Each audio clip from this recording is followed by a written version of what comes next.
Hey everyone, in this quick tech how-to video, I'm going to show you how to create a post on Reddit.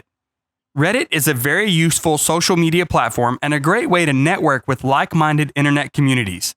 Creating a post is very simple.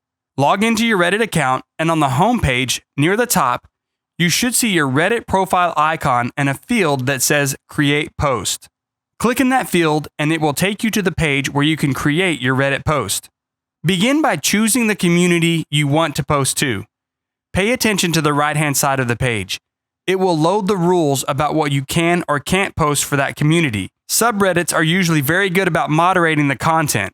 Give your post a title and then type your post content in the text field. You can also mark the post as a spoiler, not safe for work, or other tags available for that subreddit. Some subreddits require flair, such as does the post contain media, like images or videos.